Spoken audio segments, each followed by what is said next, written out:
All right, my name is Rich Schmidt. We're here with Marissa Kipp. It's February 28th, 2024. We're at Cru and Domaine in Portland. And Marissa, thank you so much for joining us today. The first question, get you started, is why wine? Why wine? Well, I grew up in a household that wasn't necessarily super wine-centric. My parents weren't collectors or anything like that. We had wine around, around dinner. My mom or dad might have had a glass here and there. So it was never like a big driving factor. It was never something from a young age I was like, oh, I'm absolutely going to be into wine. There's no family legacy of wine, so to speak. But when I had finished college, we just moved to the Seattle area, and I was looking for some kind of work, and luck would have it, I found a position posted online for a tasting room associate. And so, I have dabbled in the world of adult beverages before then, so I was like, sure, wine. I like wine. I could talk about wine. I could pour wine. So it was really the tasting room experience that was my first introduction into the bigger world of wine. I was working at a really great winery. I'm so fortunate to have gotten the start where I did, and great winemaker, great general manager. They're thriving now. They're really become part of like my extended family. I love them to pieces. And I'm so grateful that that particular winery, they had a lot of different types of wine. They sourced some varietals that were maybe a little less common to people, so not just Cab or Merlot or Pinot. And I would have people come into our tasting room that started asking bigger questions in the world of wine in terms of, how does this relate to this grape where it's grown elsewhere? I've never heard of this grape. What about the history of it? Where did it come from?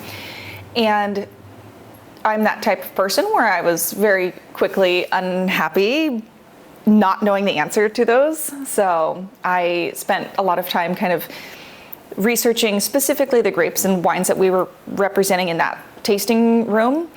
But that winemaker and the GM had also gone through the quartermaster sommeliers. They had both taken their introductory exams through the restaurant that they had been with, and so they saw the value in having a semi-structured environment to learn a little bit more about wine. And the restaurant group that they had been with had asked that winemaker, hey, would you organize an introductory exam? We know you've taken it. Can you somehow organize this for our staff? And he said, I would be thrilled to, as long as I can put my employee in it as well. And they're like, of course, why not? So he let me know, hey, that wine test we had talked about before, I signed you up for it. And I was like, great, okay. When? He's like, oh, it's in like 8 weeks. I'm like, no, I need like a date. Like, please tell me when this is happening. I need to make this happen. And so, fully dived into the theory side, really a structured study regimen so that I could make sure I covered the biggest wine regions across the world and not just those that related to what we had in our tasting room. And from then on, I was kind of hooked on my competitive nature, where it's not competing against my peers, it's competing against myself in terms of like, how far can I take this? How far can I go with it? How much can I learn? Obviously, it's impossible to learn it all. I'm never striving for perfection, but just improvement. Okay, so we're going to pick it back up there in a second. Let's talk a little bit about life before wine. As you mentioned, not really growing up around it. So tell us about kind of where you're born and raised, early life, and sort of path up into college. So I was born and raised in Camas, Washington, so technically across the river from Oregon, but if not for that river, it would be a suburb.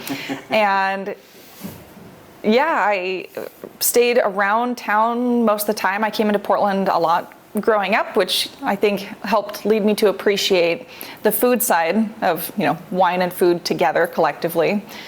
And yeah, it was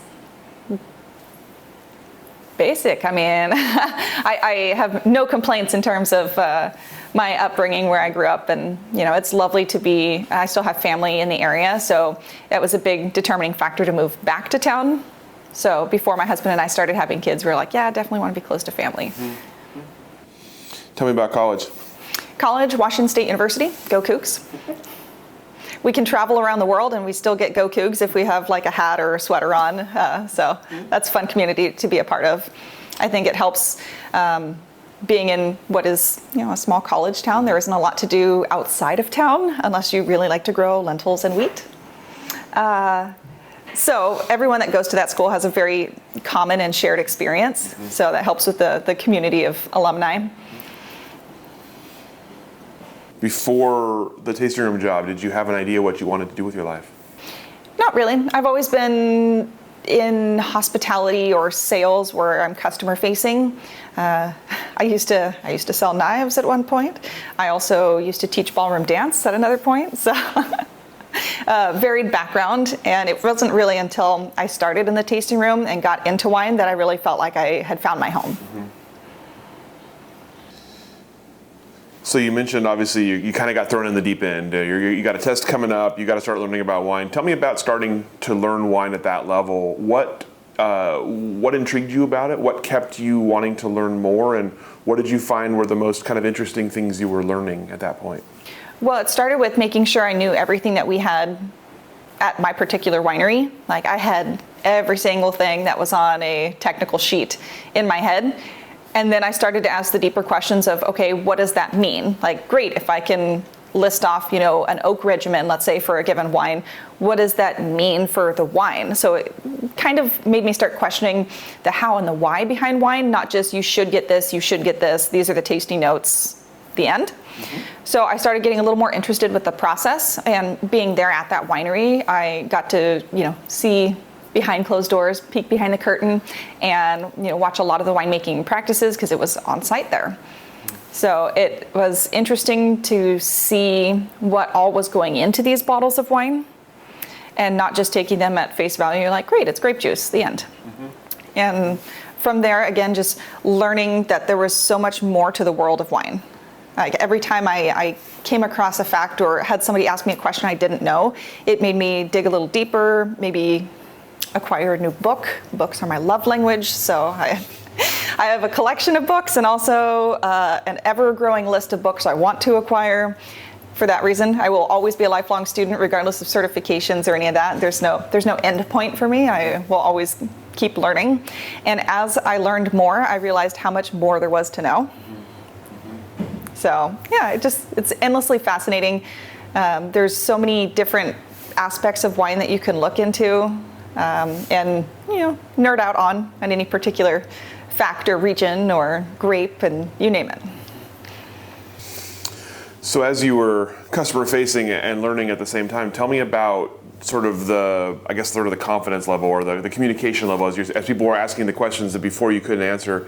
How did that progress? How did your kind of ability to converse and educate progress? Well, it was a natural progression. Once I became more familiar with the information and the why and the how behind things, it became more of part of the fluid conversation I would have with guests or club members. And it's just, the better you know something, the more confident you are in talking about it. And one of the best ways to make sure that content is cemented in your memory is by teaching. So early on, even at that tasting room, as soon as my knowledge started to grow, I started teaching consumer classes and special events for our club members. And so having to take the information that I was learning and make it digestible for maybe someone who's not as deep into the studying side of things, and make it understandable but also engaging. And that got to tie into my history of sales, being customer facing, and just being able to be in front of people. And that is really the side of the industry that has drawn me the most. And so I've seen that thread continue as I've changed career paths and different facets in the industry, going from tasting room to other wineries to basically working every single position you can have front of house, starting at host, server assistant, manager, bartender, general manager, beverage manager, you name it. So it's been a collective growth through the industry. As I've become more knowledgeable, I just have more opportunities to teach about more topics in wine. So tell me about that first test. How did that go? It went great. It was fabulous. I was fortunate enough to, have the mentality of always over-preparing for things, so I never feel prepared exactly, and ultimately it ends up meaning I'm over-prepared. So I have had a lot of success through my exams. I have passed the vast majority of them on first attempts. So lucky in that. The few no passes I have been that opportunity for learning and growth, and you still learn more in those instances. It's not always about, yay, I passed, let's move on. So opportunities there. So you mentioned all the places that have come since. So let's take a little bit of the career path journey here. So tell us about sort of the next steps and the big steps along the way for you. So a lot of that has been like moving back to the area to be close to family, and that was, heartbreaking to have to leave my winery, my first home, so to speak, in the wine industry, and those people that really did become family. But every time you move, you have a new position, there's that opportunity for growth. So everywhere I've been, I feel like I've picked up something. And I went from tasting rooms into restaurants, like I said, working in a number of different positions at a number of different restaurants with a number of different cuisines or styles. So there's always that, what is the wine list here, or am I building the wine list here? I had trouble in this market finding mentors to help with the growth. So I learned a lot on my own, which is not always the smoothest or easiest path. And that was something that in this particular market, I was struggling for mentorship.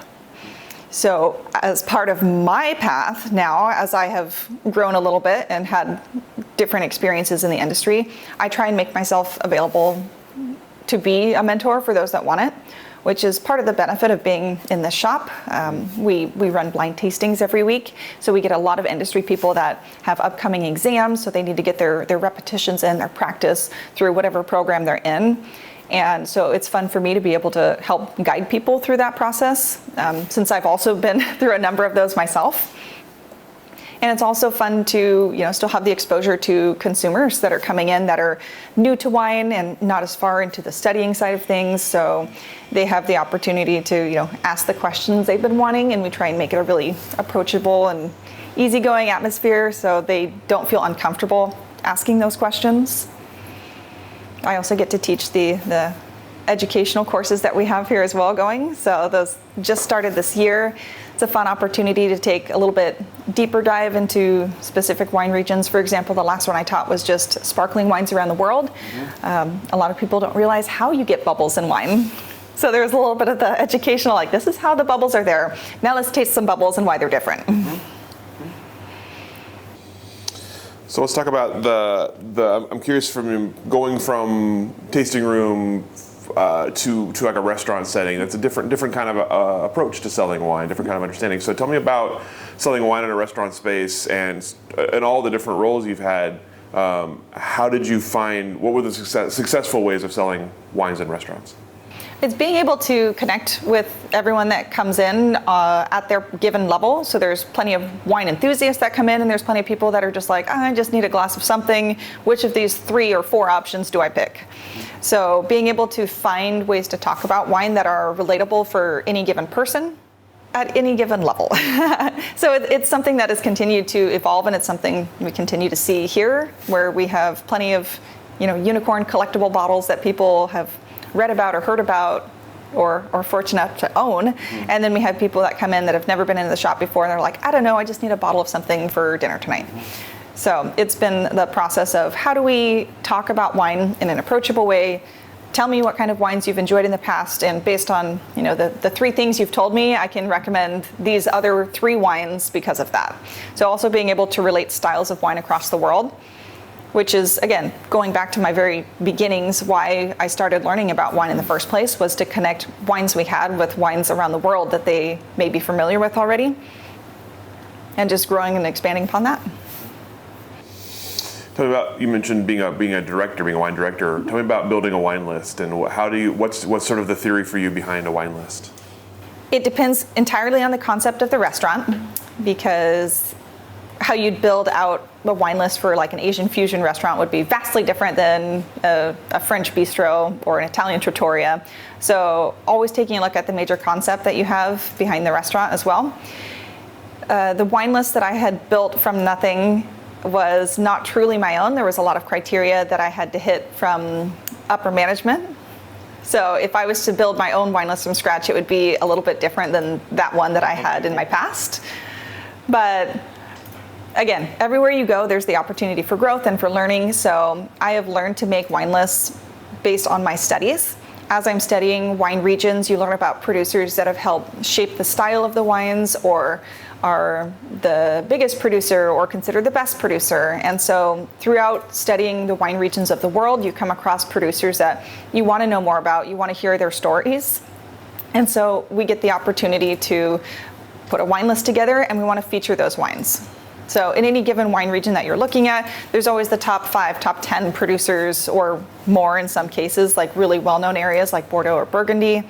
But there's always those top producers that everyone in the area looks to as like the model of what they expect the wines to be like. And that carries over to, when we talk about blind tasting and getting ready for examinations, there's the classic wines that are considered examinable that fit the profile of what we expect. Classic wines from classic regions. So it's fun to include those because you have that metric of this is what this region should be like. And then, you always have that flexibility of, I'm going to find somebody who doesn't quite fit the mold, the new up-and-comer on the scene who's still making delicious wines, but doesn't do X, Y, or Z like this other producer does. So when building the list at a restaurant or a wine shop, it's a balance between you want to have classics that are recognizable, and you want to have the new up-and-comers who maybe represent a better value. And there's always a few things that, as the sommelier, you get to put on the list because you are thoroughly excited about. But that's where you can get into trouble too. It's not just all about what you as the sommelier wants. You need to keep your guests in mind. You want to make sure that your wine list is ultimately serving them and their experience with you. So if you were able to build a list without restriction, how would you like to focus it? Ooh. That's way too open-ended. One of everything. At least one of everything, maybe 2 of some things. But there's so many fun wines in the world. It's really hard to narrow it down without being like, I don't know, if I was making an Italian wine list, it would be this, versus a French wine list, it would be this. You can look at any Grand Award winning wine list in the world, and that would be similar to what mine look like. At least for all the major producers for any given region, like they're the major ones for a reason. They have that history and consistency year over year of producing delicious wines. It might be that little 5%, 10% of esoteric, cool, random things that would be different. So tell me about the wine education path for you after that sort of initial test. What caused you to keep going, and what have been the steps sort of along the way for that? I have built upon the wine knowledge, again, tapping into my slightly competitive side, where I'm like, what else? What else can I do? How else can I grow? Can I push myself? Can I challenge myself? So I did a combination of paths. There's the 2 that we see most commonly, being the Quartermaster Sommeliers, and then also the Wine and Spirits Education Trust, or WSET. And I kind of stair-stepped my exams between them. They're both covering the world of wine. They have different areas of focus.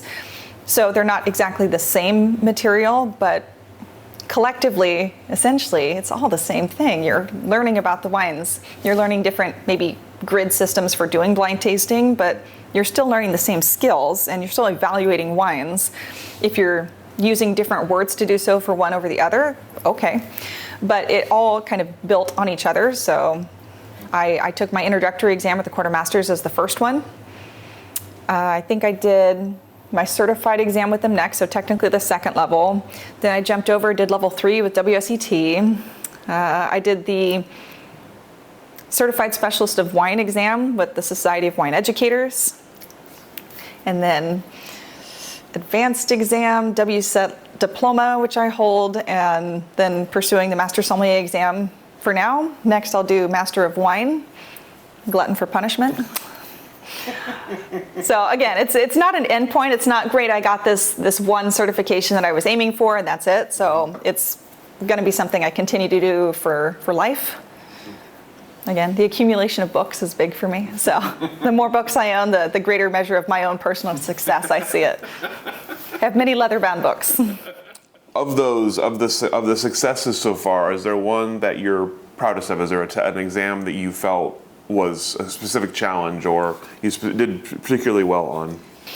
Well, it's hard to measure exactly how well you did. If it's a pass or a no pass is kind of the line for sure.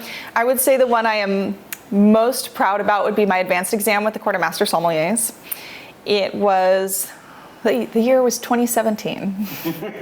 I had been waitlisted for the exam that year. I had taken the course the year previous, so you sign up for the exam hopefully the following year, and I was put on a wait list, which ended up being a good thing. I was really hopeful to get, at that time they had 3 exams in a year.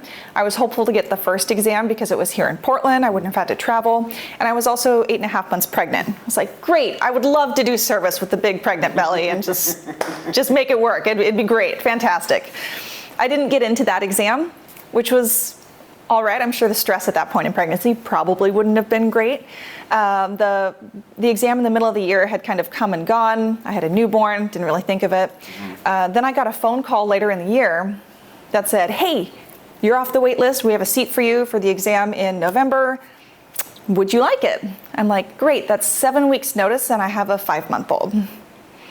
Sure, why not? I had just hired a nanny for like 4 hours a week to like help with child. I was like, all right, well, hey, new nanny, how would you like to go full-time instead, starting like tomorrow? Turned out to be a really fortunate, turn of events because she also became like part of our extended family, a surrogate grandmother thrown in there. She really took to my daughter, and so she's still involved in our lives too, which is amazing. But 7 weeks notice where I was not currently working, thank goodness. Because adding that on there would also not have been a great thing. But I essentially stayed upstairs in my office studying as much as I could every single day. I would go downstairs to, say hi when I needed my baby fix, feed her, because at that point she was still very attached, literally. And so, 7 weeks notice, crammed for that exam, flew to St. Louis with my husband and my daughter, because she still very much needed me. And it was such a surreal experience to be in November in St. Louis, which is very cold, having to bundle up baby, bring her with, having to still kind of get your mind right for an exam setting. And at that point it was 3 days. So you had theory on one day, practical on another day, tasting on another day. And having to like coordinate like, all right, I'm gonna feed baby and then I'm gonna go to the exam and then I'm gonna meet up with them afterwards. And I mean, chaos. But I managed to pass that exam on my first attempt, even in that set of circumstances. I would not recommend doing it that way. Would not repeat that exact experience. But it was so great, and it was so rewarding to have both my husband and my daughter there for the results. So there is a picture floating around somewhere. Every time at the end of an exam, they take a picture of who succeeded that particular attempt. So everyone holds their little diplomas, you have your new pens on, and I'm also holding my daughter in that picture. So there's a bunch of wine professionals and a little baby, and that one's mine. Yeah, that's amazing. Very focused 7 weeks. That's impressive. Tell me about preparing for something like that, or any of these kinds of exams. Obviously, a world of information. You have some idea what you're going to be quizzed on or tested on, but you don't have a real, how do you go about trying to learn that? Try to be able to recall that amount of information, and what have you found? I guess what have you found are like the proper strategies for something like that? Well, that varies wildly based on who you are as a person. We all have different learning styles too. So there's things that work for me that don't work for other people.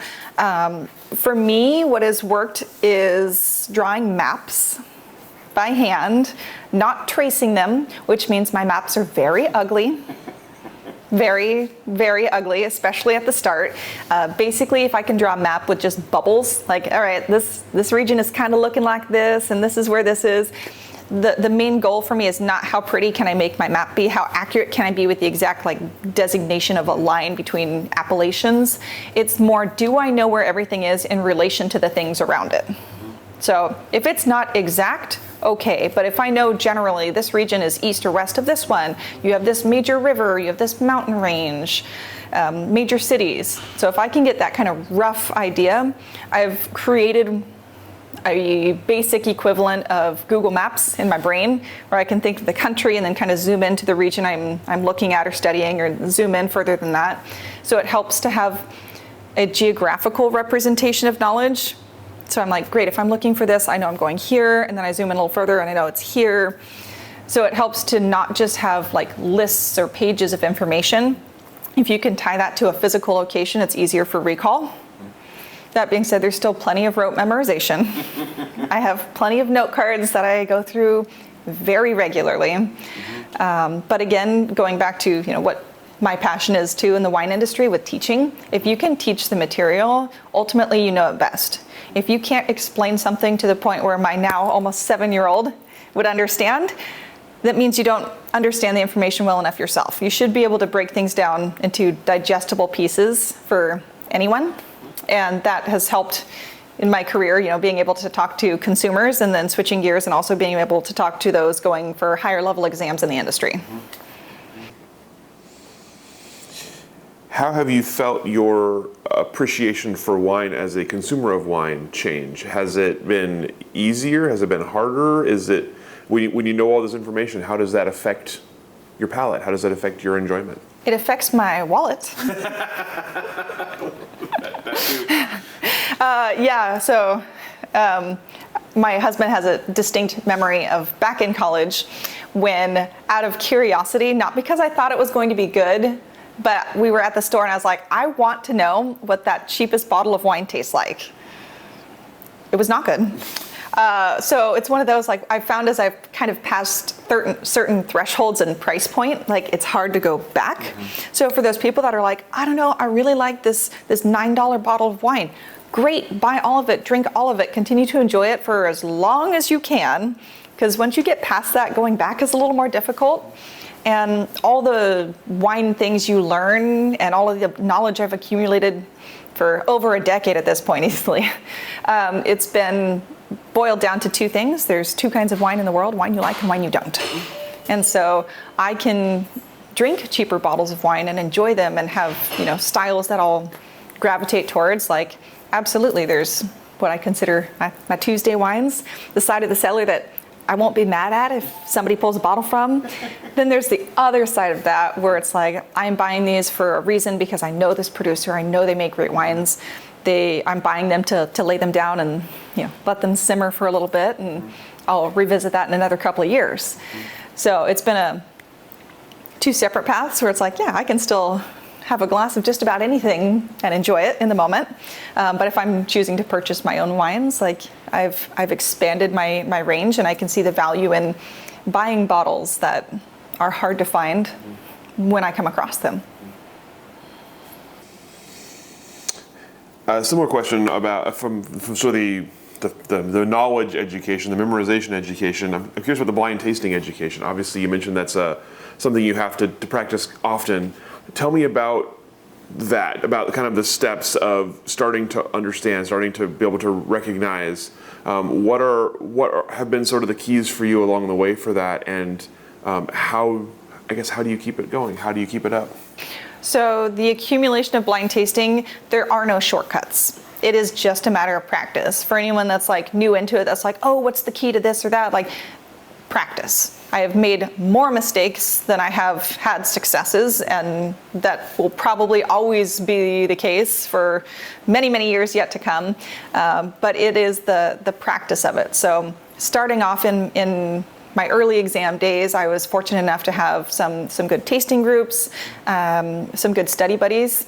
Blind tasting really is just an extension of theory. Like, it's one thing to be able to list aromas or flavors that you get in a wine. It's the next step to be able to really accurately pinpoint the structure of a wine, which is really the fingerprint for each wine.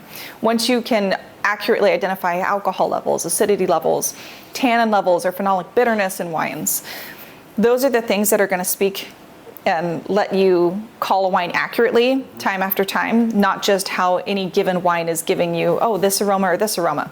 If you start reading tasting notes for similar styles of wine, the tasting notes all really start to sound similar. So I like to say the structure doesn't lie. The structure will lead you down the correct path each time. So a combination of tasting many wines and also relying on the theory side, knowing the how and the why the wine is presenting this way, what goes into making a wine that makes the final product fit this fingerprint, so to speak. And tasting groups. It was great to have my little community It's hard to keep tasting groups going, but we kind of have formed and fallen apart multiple times throughout the years. There's so many people I could look back on and thank and be like, oh, thank goodness we had this experience together, and it's helped calibrate how my blind tasting has gone. There are certain people that have went out of their way to help me prepare for exams, and I'm forever thankful for their contribution to my journey as well. And then how to keep it up, you have to keep practicing. If you don't use it, you lose it. And so yes, with me continually having exams looming on the horizon means that I have to keep on it myself. But also being here at the shop is like one of the greatest opportunities for me and others in the industry to practice that skill. For what you would pay for any given bottle of wine to show up at your tasting group, instead you can come here and know that you'll have 6 wines presented to you that have all been vetted, that are all examinable, that fit the profile and are tasting as they should. I did not have something like that, so it was a little more work to keep a group together, a little bit like herding cats. So keeping blind tasting groups together is a lot of work. So it's nice to be able to provide a space for people to come and not have to worry about the extra part of it and just show up and get to practice that skill in particular. So let's talk about this place. Obviously you mentioned you've worked a lot of places. Tell me about how you found your way here. It was a fortuitous event. The stars aligned. I was post-COVID, we started forming a lot of more virtual study groups. So as I was preparing for Master Sommelier Theory, started meeting a lot more people virtually. And that's still true. I still have my tasting groups not tasting groups, but theory groups that get together, and we're spread all across the country.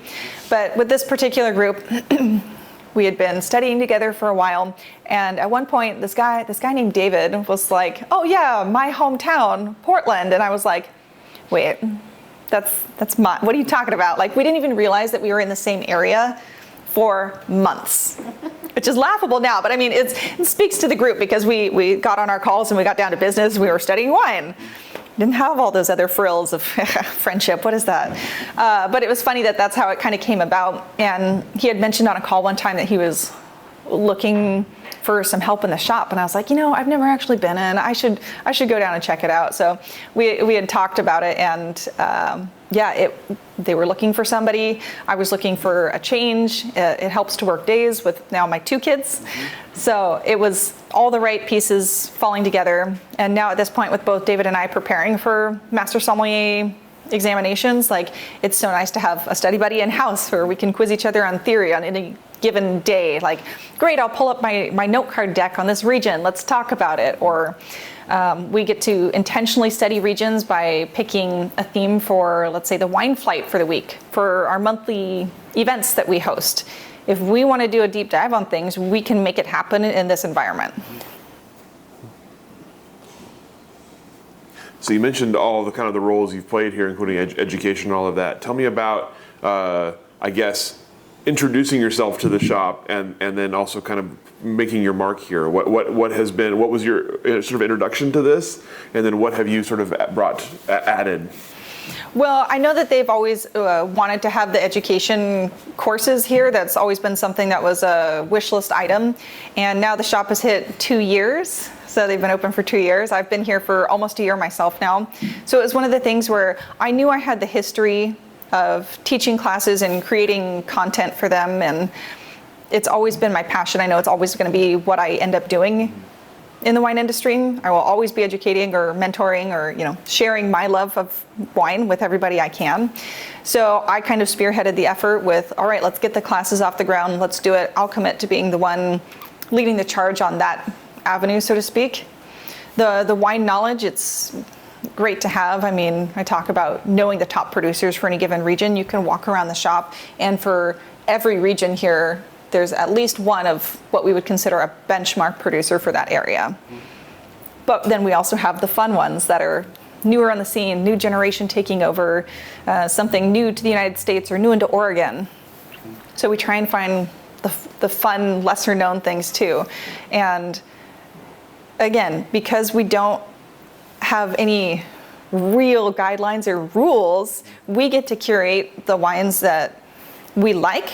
We get to curate wines that we think are interesting. We get to curate wines that we want to know more about. And we make the rules here. So we can do what we like. So between David and I, and both of us preparing for upper level exams, we're really deep into the studying side, the theory side, but that allows us to come up with fun wines. And as we taste with reps, we get to use our years of experience in blind tasting and evaluating wines and making quality assessment calls. We get to use that to curate a wine shop that has a diverse selection of styles of wines, of regions represented, of different price points. And for every price point we have, we have people that come in and want something under $25. We have that. Yes, we have wine collectors that are coming in for unicorns that you don't see in the wild that we have here. So we get to help everybody find the wine that they want, but knowing that whoever walks into the shop, we can find them a wine that is delicious and is a great wine for whatever price point they're looking for. So I think you've partially answered this question, but I'm curious about when you mentioned you and David deep in study and you're focusing on things for like benchmark producers and things like that. How do you keep up on the cool new stuff? How do you find the things that are young, different, outside the box? Well, it helps having the owner, Will, here, who does a lot of traveling, so we make a lot of those fun connections. Ultimately, David and I will be doing more traveling. Like, he's lucky right now, he's in the Republic of Georgia. I'm sure he's met great winemakers and had amazing wines there, and so who knows, maybe we'll have some new Georgian wines coming into the shop soon. So as we get established here and get to start traveling ourselves, every time we go somewhere, we make connections. We try and meet winemakers. We talk to people. We drink the wines there.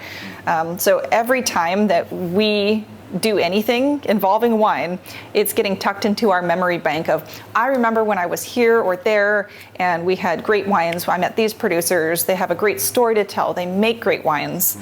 And we get to bring all of that back to the shop every single time. You mentioned story there, and obviously story is a big component of what you're learning, a big component of what we're doing. I'm always curious about sort of the stories that resonate for both you personally, and also for people you're selling wine to. How do you relate story, and what do you find people are most, yourself included, are most excited about when they're hearing a story of a wine producer? It's always nice to know that there's some amount of legacy, like, 5th, 6th, 7th, 20th, 19th generation winemakers, where you know that history is passed down, and it's hard not to have a nostalgic feeling for wines that you're like, great, I know that this person is doing wine because their father taught them how, or their mother, or their grandparents, and so you know that was part of their upbringing, and so there's just that wholesome, like, family time spent together, talking and drinking about wine and being in the cellar together, and combining this love of both science and passion together and creating great wines. Like, there is something so rewarding of knowing that tradition is carried on with, let's say, a particular family, where it's like, yeah, that sounds great. Like, I love to support that and keep this generation going.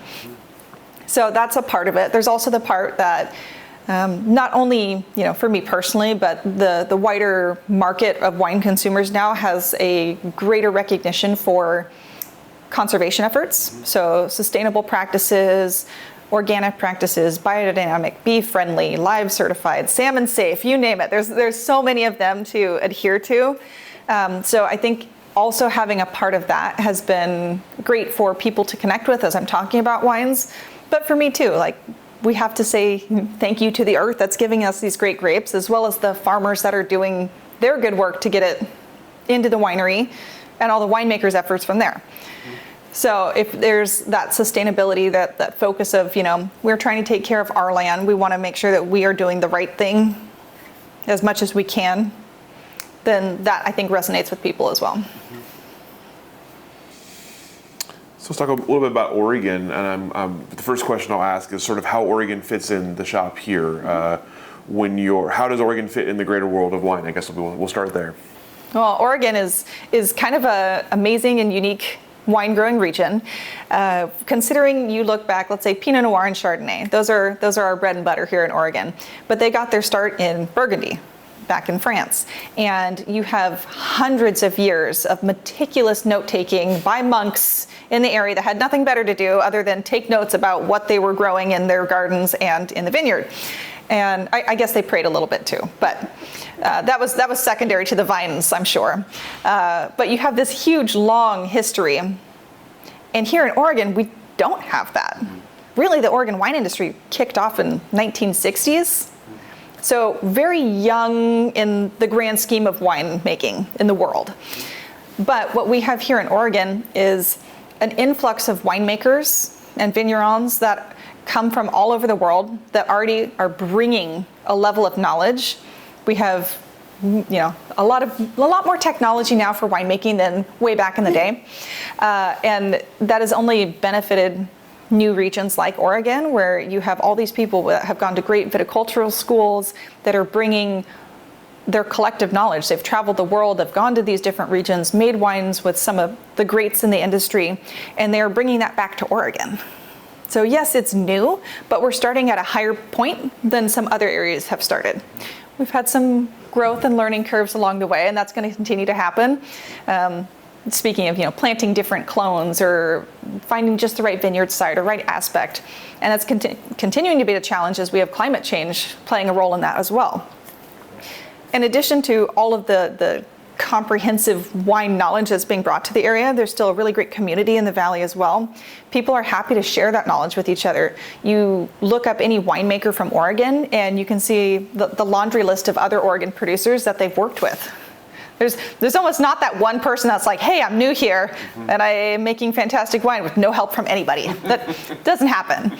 So it's really great to know that community exists here too. So rising tide floats all boat mentality. So that is great. And in addition to that, we have plenty of international investment now. Those winemakers from Burgundy, from Champagne are investing in Oregon, and that's continuing to highlight the region on a global scale.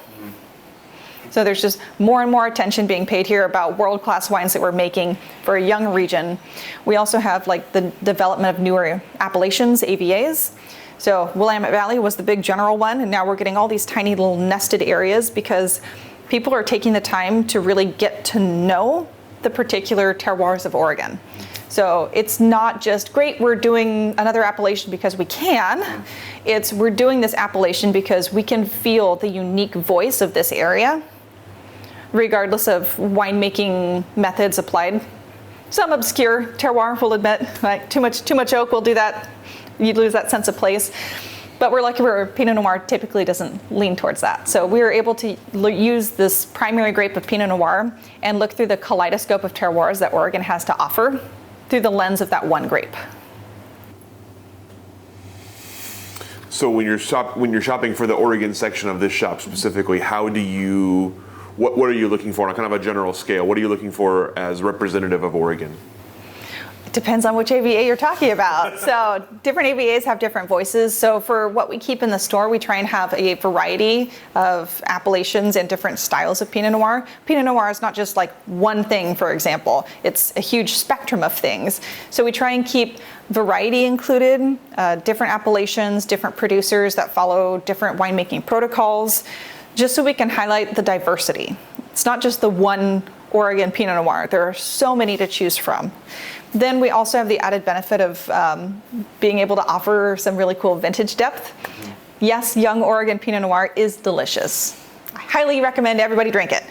But also, we have the ability to age Oregon Pinot Noir too. The history exists in Burgundy, again, because homeland of Pinot Noir, they've been making wine there for quite a long time. But you have a history of, right, this vineyard will produce wines that can age for this long.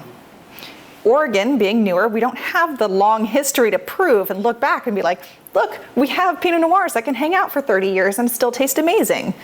So it's a little bit fun to help people understand that Oregon can age and does age very well and very gracefully, and we get to include examples of that. The last event we had at the shop was an all Oregon Pinot Noir event, and we got to pour 1994 Pinot Noir from Oregon. And for the vast majority, almost everybody that was here at that event had never had an Oregon Pinot Noir that old. We thought its 30-year birthday was an okay time to open it.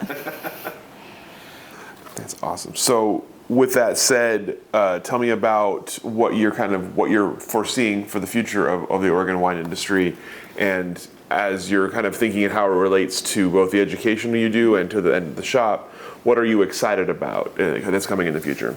I'm excited about the continued focus of Oregon wines on the global scale. So my study buddies, for instance, that are spread across the country are seeing more Oregon wines make it into their markets. It's no longer just the quantity producers that are being seen. It's the smaller quality producers. You know, it's fun for me when I have someone come into the shop who's visiting, let's say from New York, and they're like, I saw this wine at my wine shop. The sommelier recommended this wine and it was amazing. And it's like, I am amazed that it was in New York and that you found it. I'm so glad you did and that you fell in love with it, just like we do here. So we are fortunate enough, we can just take a quick little drive, go down to Willamette Valley, hang out on a weekend. But it's exciting for me to see how it's growing, and we see Oregon wines in more international markets, and getting to talk more on the global scale of what Oregon has to offer. And let's talk about the future for the shop a little bit. Obviously, you've been here a little while. You've already brought some things to it. What's coming next? What's happening now? What's on the horizon for Cru and Domaine? Oh, so many things. We have so many different avenues, and dreams are cheap. So.